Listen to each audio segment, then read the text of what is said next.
Hello दोस्तों, मेरा नाम है शुभम और हम कक्षा 9वीं की किताब गणित का अध्ययन कर रहे हैं।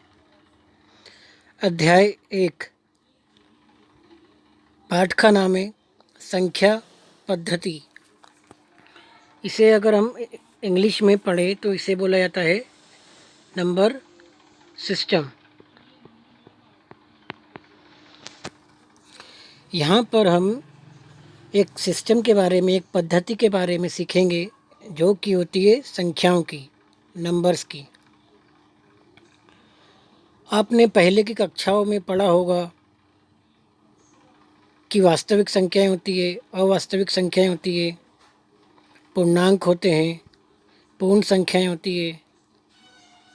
इस प्रकार से यहाँ पर हम इन्हीं संख्याओं के बारे में, एक सिस्टम के बारे में, पद्धति के बारे में जानेंगे। यहाँ पर हम देख सकते हैं कि हमें एक लड़की दिखाई दे रही है जो कि एक लाइन पर चल रही है। यहाँ पर भूमिका में दिया हुआ है, पिछली कक्षाओं में आप संख्या रेखा के बारे में पढ़ चुके हैं। हमने संख्या रेखा के बारे में पिछली कक्षाओं में पढ़ा था और वहाँ आप यह भी पढ़ चुके हैं कि विभिन्न प्रकार की संख्याओं को संख्या रेखा पर किस प्रकार निरूपित किया जाता है। इसका मतलब है कि हमने वहाँ पर संख्या रेखा के बारे में पढ़ा था जिसमें हमने संख्याओं को धनात्मक और ऋणात्मक संख्या रेखा पर रख कर देखा था, निरूपित किया था। अगर हम देखें तो हमने, आपको ध्यान होगा कि हमने एक प्रकार की लाइन खींची थी। ये क्या हो गई हमारी? ये हमारी हो गई संख्या रेखा। इसको हम बोल सकते हैं संख्या रेखा, जिसे हम यहाँ पर बीच में क्या देते हैं? 0। और जो इस दिशा में जाती है उस लाइन को क्या बोलते हैं हम? पॉजिटिव या धनात्मक।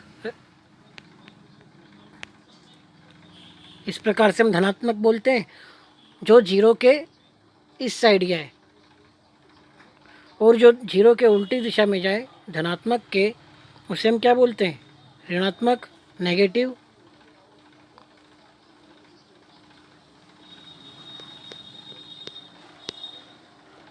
तो हमने यह देखा कि संख्या रेखा के बीच में होता है 0, 0।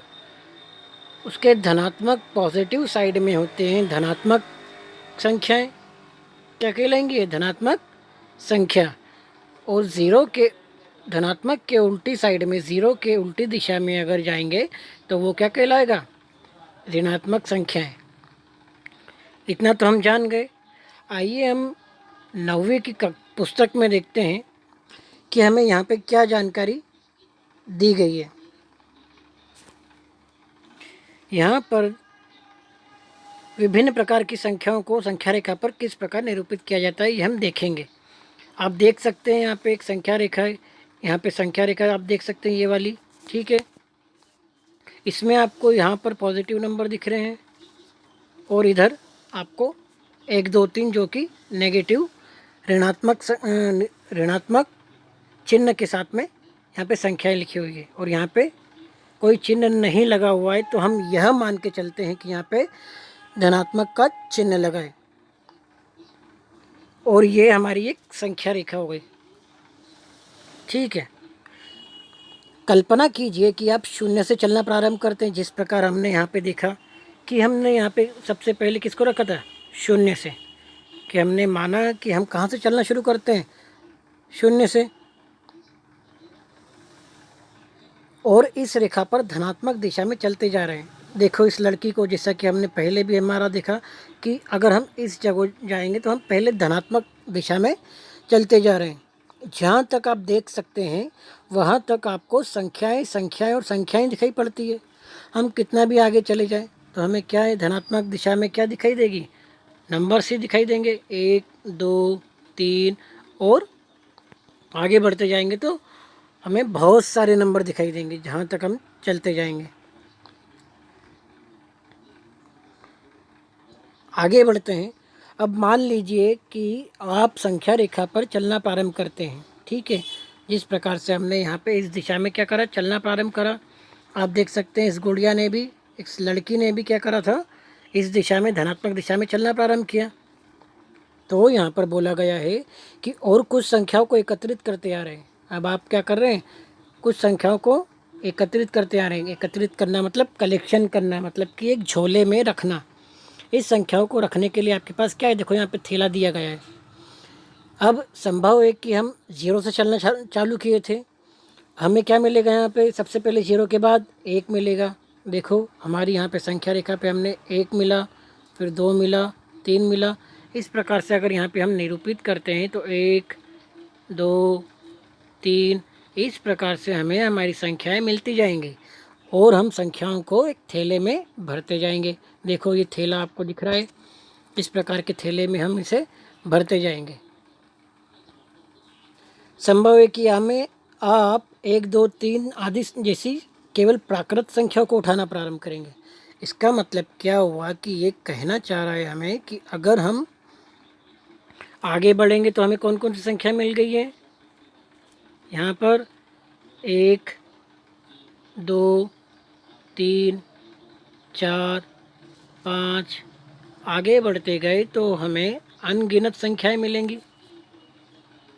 तो इन संख्याओं को क्या नाम दिया उसने, प्राकृत संख्या।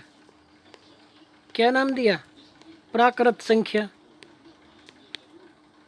इसे हिंदी में बोला जाता है प्राकृत संख्या।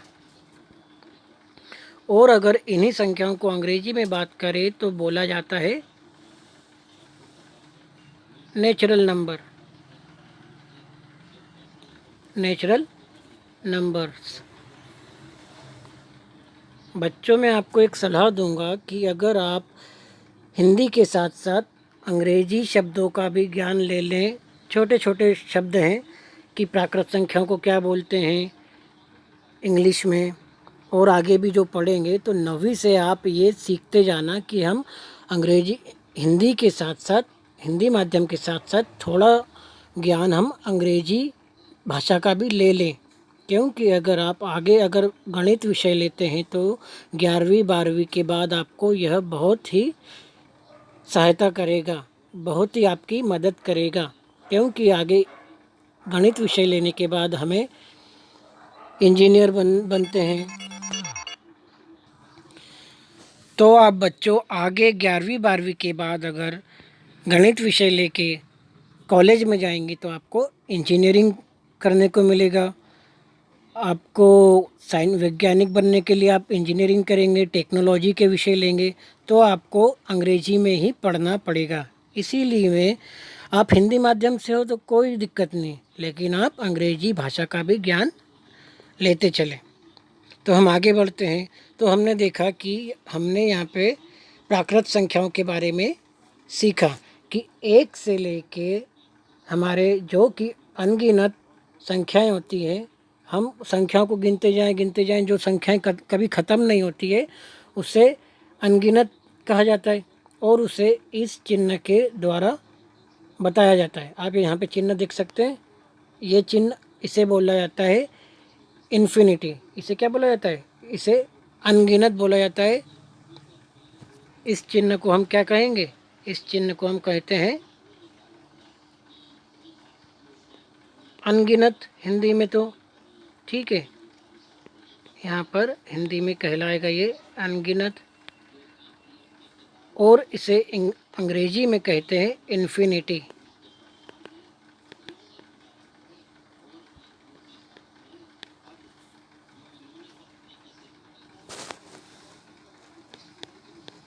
इन्फिनिटी। तो हम जान गए हैं कि प्राकृत संख्याओं को कहाँ से शुरू होती है। प्राकृत संख्याएं एक से शुरू होंगी और कहाँ तक जाएंगी, इन्फिनिटी तक जाएंगी। कहाँ तक जाएंगी, हमारी प्राकृत संख्याएं एक से शुरू होकर ये जाती है इन्फिनिटी तक, देख सकते हैं। ठीक है, यहाँ पे इन्हें नेचुरल नंबर्स अंग्रेजी में कहा जाता है।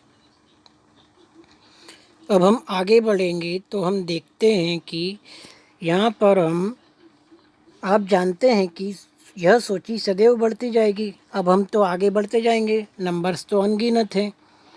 क्या आप बता सकते हैं कि ऐसा क्यों है? अतः आपके थैले में अपरिमित रूप से अनेक प्राकृत संख्याएं भर जाती हैं। आपको याद होगा कि इस संग्रह के प्रतीक को हम एन से प्रकट करते हैं। और आप ये बात भी जान ले कि प्राकृत संख्याएं अगर हमें इस तरह से लिखा गया है कि आप प्राकृत संख्याओं को प्रदर्शित करें, तो आप एन से भी इस संग्रह को बता सकते हैं कि हमारा एक से लेकर एक, दो, तीन और इन्फिनिटी, यह हमारी प्राकृत संख्या कहलाएंगी, जिसको हम एन ABCD के एन से प्रदर्शित करते हैं। आगे बढ़ेंगे तो हम अब यहाँ पर कह रहा है कि अब आप घूम जाइए और विपरीत दिशा में चलते हुए शून्य को उठाइए। अब यहाँ पर हम क्या करते हैं कि हम यहाँ पे हमने हमारी संख्या रेखा पर हम यहाँ पर चले तो हम कहाँ पे पहुँचे थे? हम आगे चलते चलते एक, दो, तीन हमने उठाया था। ठीक है, हमने क्या क्या उठाया था संख्या रेखा से? यहाँ पे चलते चलते ज़ीरो से हमने चलना शुरू करा था।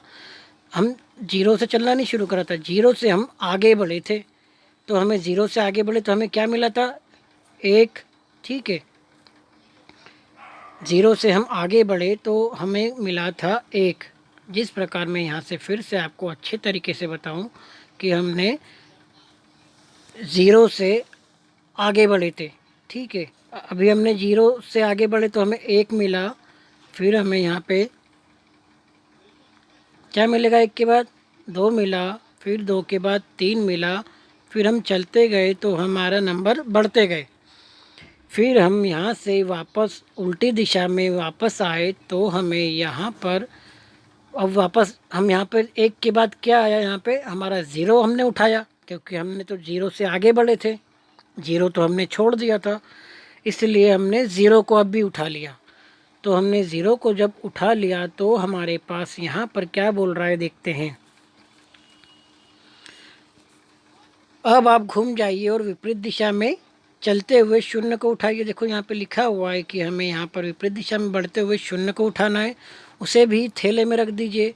अब हमारे थैले में हमने प्राकृत संख्याओं के थैले में हमने किसको रख दिया? पूर्ण, यहाँ पे हमने ज़ीरो को भी रख दिया। अब आपको पूर्ण संख्याएं, होल नंबर्स का एक संग्रह प्राप्त हो जाता है, जिसे हम W से भी प्रकट कर सकते हैं। ठीक है, तो यहाँ पर हम देखते हैं कि हमें बताया गया है, हमारे पास जब हम एक, दो, तीन था तो हमने यहाँ पे उसे प्राकृत संख्या बोला था।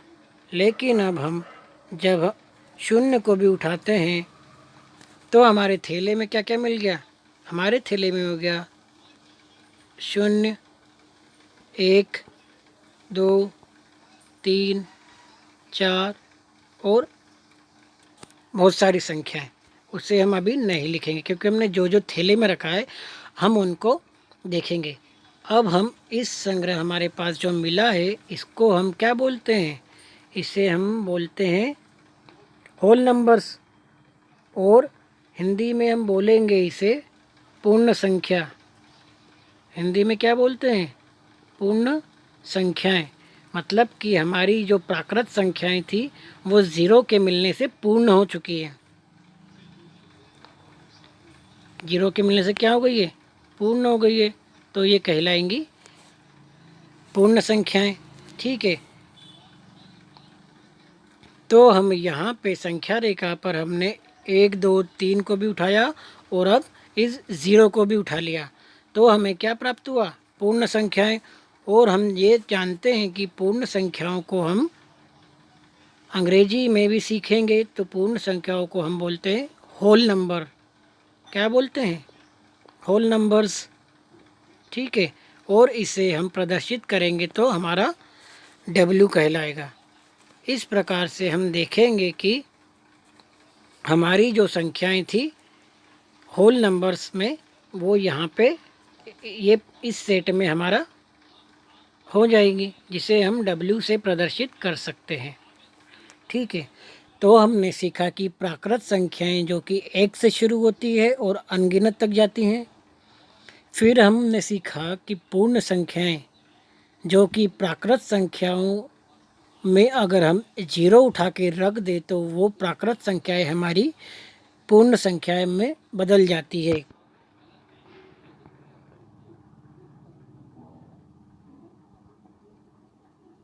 बाकी संख्याओं के बारे में दोस्तों हम अगले वीडियो में देखेंगे।